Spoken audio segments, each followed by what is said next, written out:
Hey guys, welcome back to the channel. I have another Marine ECM, this time working on a 6.2 liter Bravo. I think it's a Mercruiser due to this calibration number. I went over to my files and it shows us E694 being a 6.2 Bravo or a 6.2. Hard to say because there's no markings on the computer. This is from Dominick C. Not sure which state or anything. I have not much information from the customer.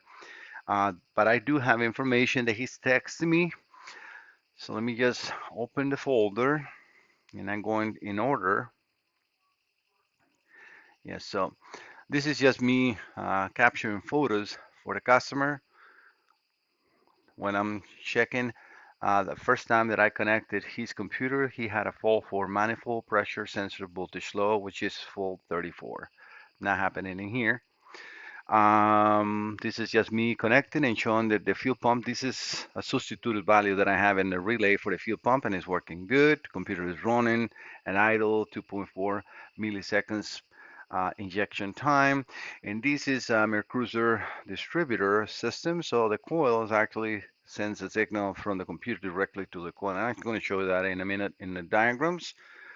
This is me capturing the information and I see everything that I need here. But I will explain this as we go along. Let me also, this is his concerns. I remove, as you see, all his information as far as numbers and everything, but it says issue receiving tag signal from purple Y wire, no 5 volts with ignition on, no trouble codes, engine runs with a TM Hey integrated distributor, but now will not start with the original distributor. A TM not compatible with the computer control timing. I will try to call to explain what I did. All right, so this is what I want to explain what we have here. So his computer is working perfect. I don't see anything wrong. I want you to see that here we got the coil. This light right here is for the coil. These two on the top is for the injectors.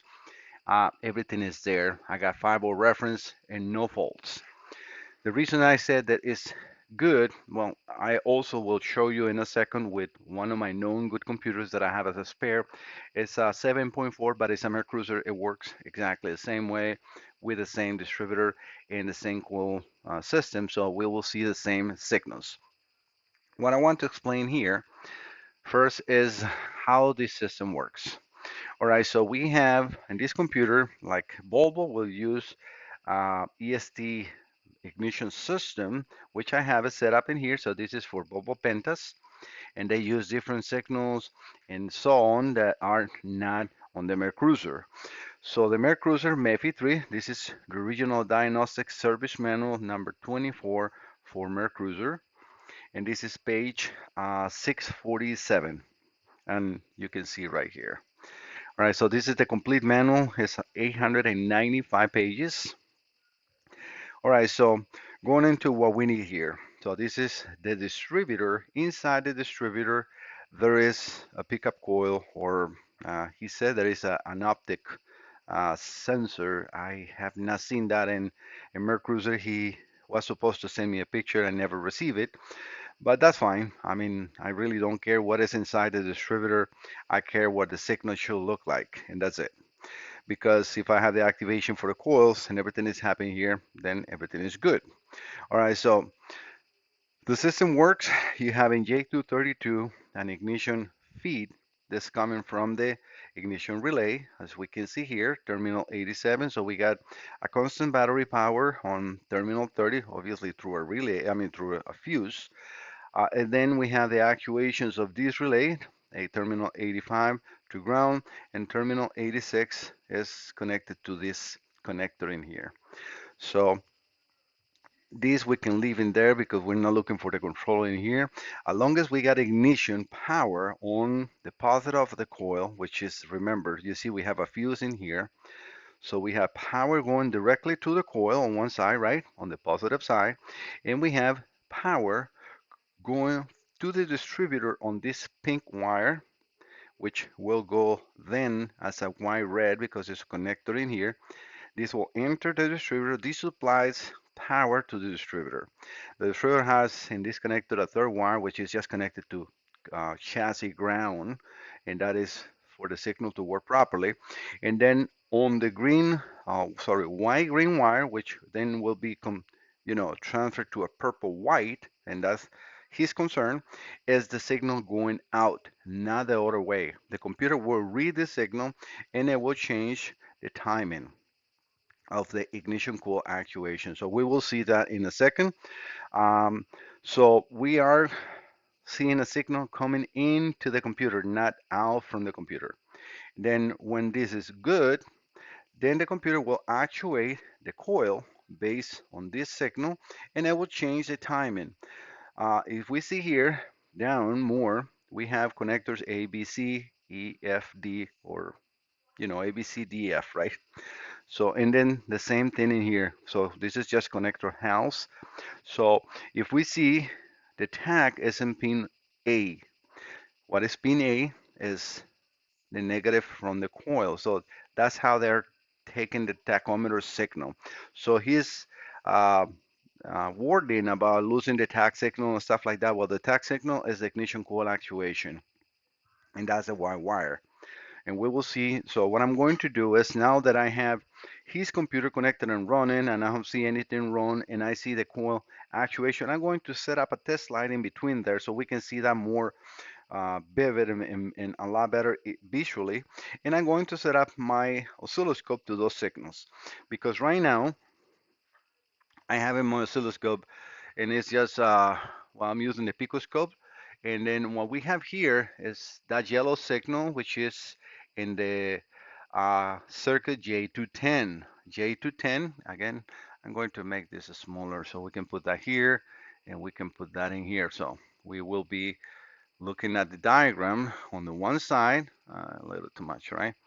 And then the signals on the other side. So I got J210 on the yellow channel, and we can see that that is working. Well, why is that working? Because I am supplying the signal from my simulator the same way that uh, distributor should provide a signal over, and then the coil actuates. So what I'm going to do is now set up in the blue channel. Let me see, because that will be J12. So yes, I'm going to change this a little bit in here. I'm going to remove all the rest of the channels. So we're going to use just two channels. So I'm going to remove the markings I have here, because I have put this in different. This is still the same. We can remove this, and I'm just going to put this into J12, and that will be coil. Just write in this coil, and that is circuit 121, or well, it's actually just a wire, so we just going to name it coil. So like that, we now know what we have here. I'm going to turn off the rest of the channel that we're not using, and let me connect my oscilloscope to that signal. So let me pause it 1 second. All right, everything is ready. So again, fuel pump, and this is now the coil. And just want to make sure that we see that here, where it says pin 2. So that is the coil. And we'll see that how it changes on brightness as we accelerate. So let me just do that first. So if I increase the RPM, that should increase in brightness, and it's definitely doing it. We see that, right? So that's how it's changing. And we can see also the spark advance changing at 40 degrees. So if I bring this down, let me just go back to almost idle. So that is around idle 45 Hertz. Now look at the spark degrees. Spark advance 4 degrees. So everything is working. Computer is in control. We can see that on the brightness on the computer as well. So on the oscilloscope, as I said before, now we had the blue channel on J12, ignition coil output, and then the yellow on the control signal coming from the distributor, right? So that pickup coil, optical, whatever it is. It has a 0 to 5 volts. The 0 to 5 volts is bring in from the distributor. That's why you got power here. The computer is, this is not grounding the signal. This is sending the signal. All the computer is doing is reading it. So that is all here. So what I want you to see, is I'm going to increase now the RPMs as I did before, and we're going to see the signal on the coil change the same as the yellow. Right now I'm in around 3,500 RPMs. I want to show you that. So we got 3,500 RPMs, the upper line, and then we got 40.4 degrees at spark advance based on whatever values. I didn't change the throttle position, and that is not going to be perfectly as in the boat because obviously I'm not changing much stuff in here. But if I change them up, let me see, make sure I'm doing that correct. But yeah, it looks like it's the base on map values and RPMs, and that's it. But did that change? Did the coil change? Did this change? Of course it did. All right, so one thing that I want you to see is, okay, this is his computer. So you're gonna say, well, yes, perfect. And how do you know that is good? Well, if we have the signal and we are having the output, that's it, right? The coil is working. This should work 100%. That is one. But let's do another test. So what I want to do now is remove his computer. Let me bring this to idle, which is 45 hertz. And I'm going to turn this off by coming in here and then turning this off. We'll lose communication in there. Now I'm going to disconnect his computer and connect mine. So I'll be right back. All right, I have his still here, so we can see that that is his computer, and this is mine, a computer that I repaired for my testing, and I kept. This was bought from eBay as Dima's bed, and I fixed it. All right, but either way, that's not what we're here for. So I'm going to turn this on. We got the fuel pump as in his, and then it primes out, which is completely normal. This is his calibration is 694. I'm going to now close this that we lost communication and going to just connect. And let's see how that changes now to E930. So this is a computer completely different. So let me, yeah, throttle position. Oh yeah, it's high because we're not in idle. Yeah, we're reading too much. So let me change that because the computer is like, why is the idle so high, right? And let me change the map to 12 point something, 12.5. That's what I like to use, 12 point around there, right? All right, so we can erase the false, which, I mean, realistically, that's not going to change the output of anything. We can erase that.